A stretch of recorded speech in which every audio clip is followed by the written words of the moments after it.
So good afternoon. I'm Sheriff Ian Parkinson, for those who don't know, and joining me today are Special Agent in Charge, Sean Reagan, here to my immediate left. Next to Agent in Charge Reagan is President of Cal Poly, of course, Jeff Armstrong, and our DA, Dan Dow. So the Sheriff's Office has been investigating the Kristin Smart case for over 20 years, as you know, and today that investigation has led us back here where it first began, the campus of Cal Poly, and that is a place where Kristin was last seen alive, as many of you know.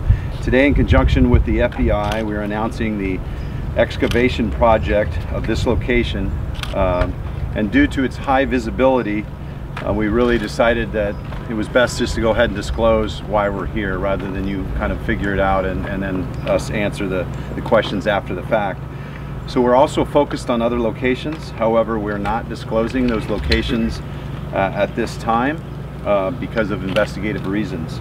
We are hopeful that this will lead to the finding of Kristin or evidence that will bring closure to the family and ultimately to the community. So today we're here during this operation of the next few days.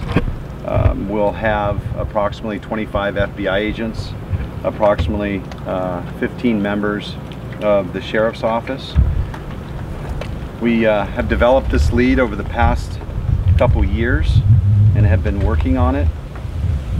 This lead was determined or developed after a comprehensive review of the entire case. And as many of you don't know, with this case going on 20 years, the case is quite large in size, so it took a while for the current investigator to get up to speed. That lead led us to this location, Cal Poly. We brought in specialty human remains detection dogs brought in from the FBI out of their headquarters in Virginia, using their protocols with their search dogs, and we brought them in this past January. We've learned of these dogs through the National Center of Missing and Exploited Children, also referred to as NCMEC. With the assistance of these human remain detection dogs, several areas of interest were identified up on this hillside. The Sheriff's Office also, as you know, has qualified cadaver dogs that are certified and highly trained, but this team focused on older cases, and that's why they're of special interest to us and why we worked on bringing them here. So in the past 5 years, the Sheriff's Office has utilized the assistance of the FBI, even prior to today, the California Department of Justice, the Ventura DNA Lab, the Department of Justice DNA Lab, the San Luis Obispo County District Attorney's Office. From the beginning, Cal Poly President Armstrong has been very supportive of all of our efforts, allowed us to have access to wherever we need. So because of the concerns of the environment here, we've also included California State Department of Fish and Wildlife for guidance in minimizing the environmental impacts to the hillside, and project direction and site restoration when we're done. We did not want to dig during school, as you can imagine. This time was specifically picked because of the absence of students on campus and to minimize the impacts to the college when it's in session.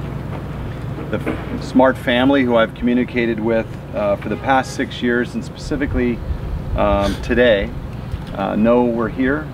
They fully support our efforts and are as apprised as what we're doing as possible without disclosing too much information and jeopardizing the integrity of the case. The Sheriff's Office over the past 6 years has spent thousands of dollars and thousands of man hours on this case, and particularly on this portion of the case. We're not sure where this is going to take us. Obviously, we want to be optimistic as possible, and we hope that this leads us to either Kristin or evidence of Kristin, and we'll continue to focus our efforts on other investigative leads as well that we've been continuing to work. So now I'd like to introduce Special Agent in Charge Sean Reagan from the FBI in Los Los Angeles to talk specifically about the FBI units that are here with us and the dog unit that was here earlier in the year.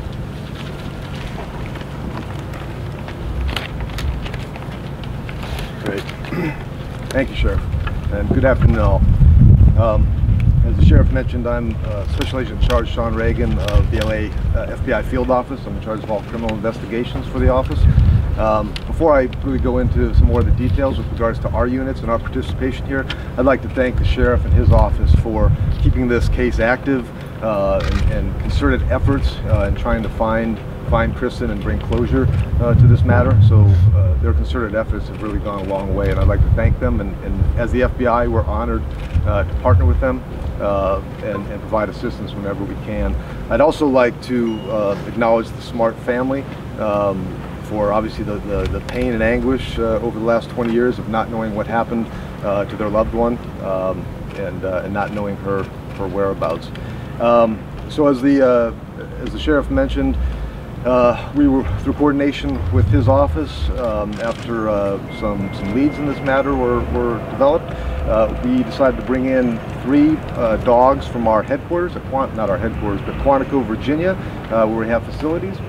We brought in 3 dogs, 2 of them Springer Spaniels and 1 a Shepherd mix, and they are specifically trained in human scent detection, but specifically with regards to decomposition and decomposition of human remains. And more specifically, they receive a lot of training with regards to aged decomposition, so older remains. I'll just give you an example of some of the training that these particular dogs receive. Obviously, being back in the Virginia area, there's quite a few Civil War era burial sites and areas. And so these dogs have been trained in those areas to learn how to detect remains of that age. So we brought them in back in January, as the Sheriff mentioned, and ran them through an area, and they keyed on several areas. Based on that information, and in coordination with the Sheriff's Office and at their request, we have brought in now our evidence response team. That's out of our LA field office. 25 members of that team are specially trained with regards to evidence recovery, crime scene investigation. They're both agents and professional support employees, but they receive quite a bit of additional in-depth training with regards to evidence recovery. So just to give you an idea, the estimate is that they'll probably be here roughly 4 days. I mean, that's obviously subject to change in terms of what, if anything, is discovered.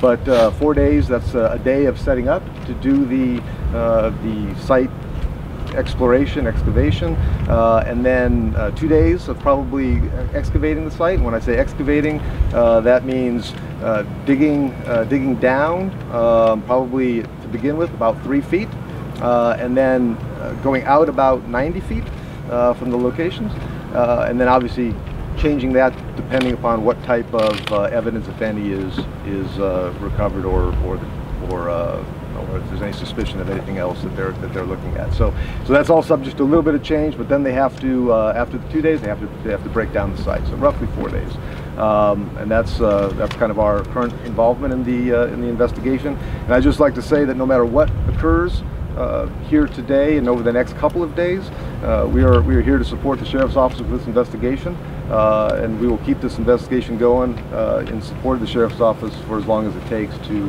find Kristin. Thank you very much. Thank you, Sean. So just a couple of things before we close and get to questions and some answers. First, for those who don't know, we have over the past several years, we have increasingly added more resources to this case. One, because we think that we can bring it to a conclusion, but 2, out of interest in closing out any unsolved case that we have essentially had a full-time investigator on this case. DA Dow has assigned a deputy DA to the case who works hand in hand with our folks, hoping to provide us any assistance that we need regarding any investigative leads. I must stress one important thing, that we must manage our expectations. And so when we make a announcement like this that we're doing something, because of the high visibility, we felt the need to do this. Ordinarily, in any of the other locations that we search that might be secluded, it's not necessarily something that we'd be discussing publicly, because we do not want to tip our hat to the possible suspect or suspects out there. The family understands that. We've had in-depth conversations about that. Is exciting at times as leads that we have uncovered over the last 6 years have produced. The truth is that until it's done, we want to continue to manage our expectations. We're hoping that we find something, and we're committed, not stopping until we're able to bring this to a closure. The family understands that. I mentioned that it is our hope and desire that this leads to some of the answers that we've been asking for the past 20 years, as what happened to Kristin.